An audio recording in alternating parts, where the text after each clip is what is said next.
So we're making macarons today. They're traditional French biscuits made with ground almonds. You see them in all the bakeries across France, but unfortunately not in England, unless you fancy going to Harrods. So I'm going to teach you how to make them because they are notoriously difficult to make unless you have the right recipe. They're a bit like French women in that they are beautiful but highly unattainable. However, this recipe I feel I must share with you because it works. So what I've got here is a mixture of half ground almonds to icing sugar. I've got 60 grams and 120 grams. Sifted together, it's got to be very fine. This is a delicate thing after all. There's no resemblance to its clunky English cousin, the macaroon. Right, this bowl, I've got 2 egg whites, which is 60 grams, mixed up with 40 grams of caster sugar to soft peaks. The only problem with this recipe is that you have to be precise. Accuracy is everything when it comes to baking, and especially here, unfortunately. Into the egg white mixture, I'm going to put some food colouring. I use the gel colours because it's not really good to introduce any liquid into this mixture. It can be temperamental, again, like French women. So what I use is the gel colours, which they're better anyway, they're a bit more intense, you don't need as much of them. Usually with cakes and food in general, I think it's best to err on the side of caution and go for pastel colours. Here, however, caution gets thrown to the wind, and you can go as wild as you like. Make wacky colours. They're supposed to look like jewels, so you can do whatever colour you like. Use a green because I'm making lime macarons. Lime and black sesame seeds because, like I'm sure you all do, I happen to have some black sesame seeds in my fridge, or cupboard rather. So in goes the colouring. You must be really careful not to knock the air out of this mixture because that's when you start to have problems. So if you don't fancy the day glow colours, then you can stick with pastels. I'm not going to come and hunt you down, tell you off. Right, in that goes. Beautiful as that is, I'm going to put some more in because I do want it to be quite green. Sort of a Japanesey look to these. Right. It's sort of a standing joke amongst my friends and I because macarons are something of an obsession. It took me a year to learn to do them. However, I didn't have this recipe, so I'm not suggesting that's how long it's going to take you.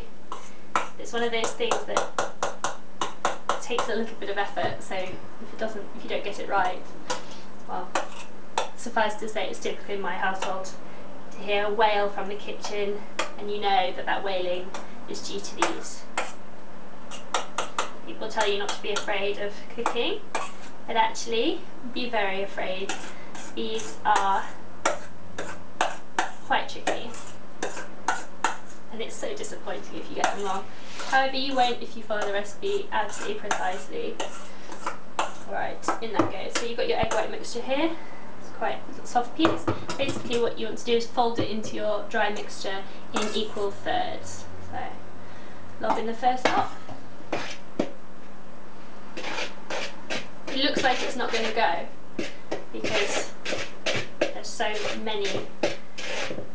much of the almond mixture, but I promise you it will. It will just suddenly go from something quite stiff into a molten lava texture. I swear, molten lava is the best way to describe it. Right.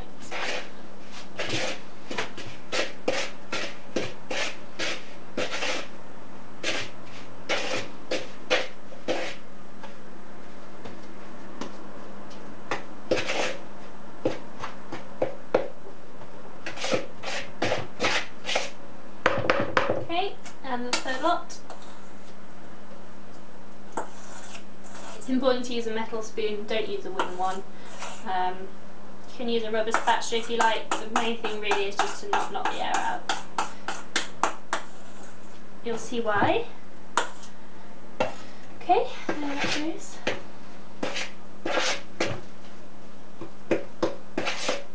Any problem with the gel colour is you tend to get lumps left in. That makes for a swirly macaron. They're a worse hardship. Right, so you just need to stir that all around.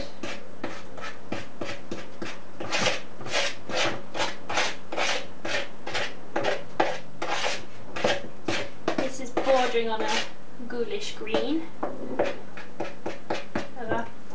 I'm not trying to be classy here. If you do feel that this is just too far flung from the realms of taste, as I said, just pull it on the food colouring a bit. Right. Okay. That is looking good. So what you've got is, as I said, a molten lava consistency. Just takes a bit of mixing. Don't over mix it though. This is just a little bit more careful. So you see this beautiful ghoulish green. If you part the mixture with a spoon, it will gradually flow back together. See that? Yes? That's what you want. Okay. Piping bag. Something the nerdy cook in me very much enjoys about needing to use so much kitchen equipment. So I'll just wash up this one.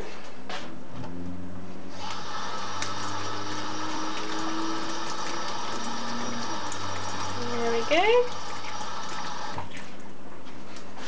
The washer up in me, however, feels otherwise. Right. This is a monster of a piping bag. If you don't have one, and I'm not expecting that everybody has a piping bag, although there are worse investments to make, just get a sandwich bag and cut a little hole in the corner. Not too much though, otherwise the delicate nature of these beautiful little things will be lost. Right, so in that goes into the piping bag. Could have done with a bigger spoon, but hey. Lovely.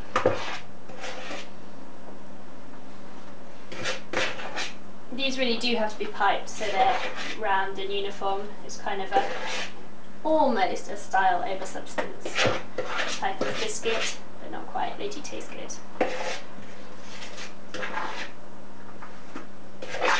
They also make fabulous presents. And if you want to impress a French person, which is a mean feat in itself, to tell them that you can make these from scratch, will do the job. Right, nice. So what I've got here is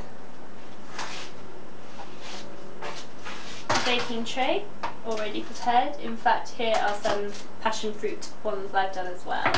So they're there. They're resting. You have to rest the mixture for 15 minutes so that the shell goes hard on the top and they won't crack basically. So then basically to pipe it, just put the piping bag, you can see, just keep it still, the nozzle, and then just squeeze and then lift away.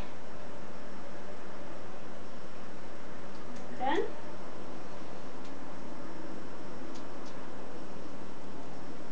so you don't want them too big, they're supposed to be sort of that sort of size.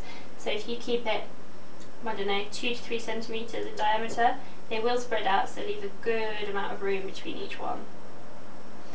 Lovely. And then they're going to go into an oven at 170, not 175, not 165, but 170 centigrade for 7 to 8 minutes, no more than 8 minutes. And then we'll take them out and see. Once you finish piping them though, give the tray a good wrap to get all the air bubbles out of it, and you will get a smooth biscuit, and I'll show you what happens when they come out.